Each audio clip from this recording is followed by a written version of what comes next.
is an improvement we've been working on for a while, to be able to put a handle on the carts, to be able to move them.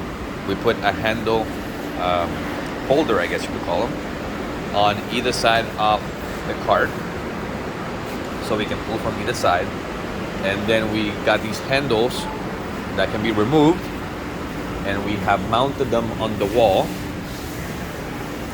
at all the stations, one in assembly, or two in assembly, two in shipping, and two upstairs in the mezzanine. So when we need to move carts, we just attach them, move them, and transport them when we need the carts at the moment, either from assembly into our holding area or into the trucks. And so it just simplifies not having a front or a back on the carts. We are going to be painting those yellow to prevent accidents from happening and making them more visual.